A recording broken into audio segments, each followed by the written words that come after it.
Hi everyone, welcome to my weekend reading recommendation. This weekend's recommendation is all about the future. There's been a lot of trepidation, a lot of conversation around the robots are coming and what's that going to do to the future of work, what's that going to do to our jobs. But this week's book, Humanity Works by Alexandra Levit, who has one of the coolest titles. She's a futurist, which sounds amazing. She's also a researcher and a consultant, though, who actually works with companies to help them prepare for the future of work, the merging of people and technology. Alexandra in this book shows that she's extremely optimistic about what the future holds. I think that a lot of people get nervous that their job's going away. One of the things she points out, though, is that there's a lot of new jobs coming. If you think like 15 years ago, there was not a social media marketing manager at your company, nor probably a department. And nowadays, every company has one. So it talks to the different jobs that are coming, and in particular into certain categories. She talks about trainers, explainers, and sustainers. I won't go into a deep dive on these, but basically she talks about how these positions will help leverage technology, bridge the technology between humans and people, and then actually ensure that the technology is actually supporting the humans and doing it ethically. Of course, your job will probably be impacted. In fact, it's almost guaranteed. But one of the things she points out is it may actually help your job in that you're not focusing on all these little administrative tasks that you do, like an expense report or analyzing tons of data to make your decisions. It'll be done for you using technology. That's going to let you actually focus in on your human competencies that technology has no real ability in, which is leadership and teaming, creativity and innovation, judgment, intuition, and interpersonal sensitivity. So she really speaks to how are you going to actually be able to make the most of what you do. One of the things that she does focus on is that even now, everyone really needs to have a continuous learning objective in place. We need to be more agile in our learning. We constantly need to be upskilling, reskilling, finding new abilities, new skills, because that is the future of work. It's actually the now of work, but that's definitely going to be critical as we continue to go into the future of work. It's a great segue into the work structures that she speaks of. She talks to like half of the global workforce will be contractors. The great part about that is that those people will have more control of their destiny, of their career.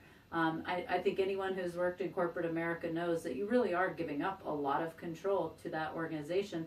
And in a way, you're at the whim. If they need to downsize, if they need to change, then you're out of the job. Whereas when you focus in on your skills, your strengths, you're constantly in control of your job. So we'll see a lot more of like teams coming together for project-based work and then disbanding. But as you're doing that, you're gaining new skills and abilities that you can apply to the next project.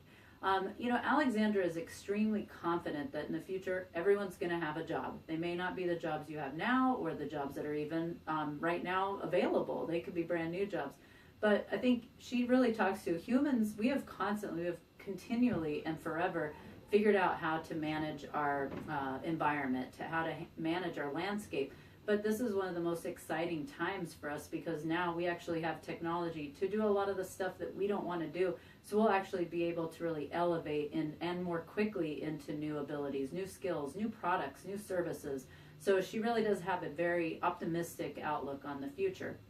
The one thing that she does say is you need to now be planning for being proactive on what does your job look like now and maybe what it's going to look like in the future, so that now you can be planning for, okay, well, how do I show my value? How do I increase my value? But taking that step now to really prepare yourself for what the future will hold.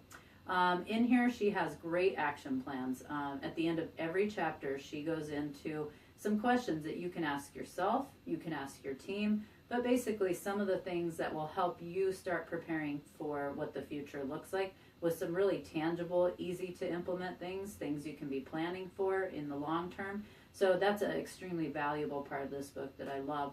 On her website, this is another great part about this book. She has a website just for this book called humanityworksbook.com. And in here, she shows a variety of different exclusive offers for people that purchase the book, everything from Q&As with her to even having her come to your company to do lunch and learn. So you're really jump-starting this whole conversation. So I definitely recommend going to her website to look at that. Again, I think the fact that there is a lot of trepidation, this book is extremely well timed into what does the future of work look like and how can we start preparing for it now. So I hope you'll read it. Hope you'll enjoy it. Again, Alexandra is very available to answer questions. Again, even possibly come on site. So if you like this book, click the link below if you're watching this on YouTube to join my mailing list, and we can send you out some more recommendations. Or if you're on LinkedIn, click above. But we'll see you next week and hope you have a great read. Bye-bye.